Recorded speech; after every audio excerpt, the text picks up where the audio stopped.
დღეიდან თბილისში სტიქიის შედეგად დაზარალებულთა დახმარების მეორე ეტაპი დაიწყება, რომელიც მათ ფულად დახმარებას ითვალისწინებს. რამდენიმე დღეში მესამე ეტაპი დაიწყება, რომელიც დაზარალებული ოჯახების საყოფაცხოვრებო ტექნიკით უზრუნველყოფას გულისხმობს. პირველ ეტაპზე კი მერიამ ისინი დროებით თავშესაფრებში გადაიყვანა და უზრუნველყო პირველადი მოხმარების ნივთებით.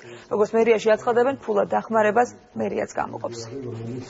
ამ ოჯახებისათვის დახმარების პირველი ეტაპი ჩვენ გუშინ დავასრულეთ, როდესაც საბოლოოდ უკვე მოვაწყეთ ისინი დაქირავებულ ბინებში.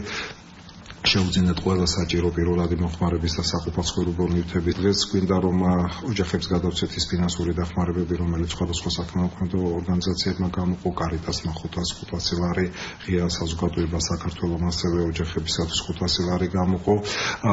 ერთ-ერთი ეტაპი იქნება ასევე მათთვის საყოფაცხოვრებო ტექნიკის შეძენა, რომელიც დაკარგეს და ასევე ფინანსურ დახმარებას გაუწევს თბილისის მერია. მაგრამ ჩვენ ვფიქრობთ, რომ უფრო ობიექტური სამართლიანი იქნება დიფერენცირებული გაუწიოთ ეს დახმარება.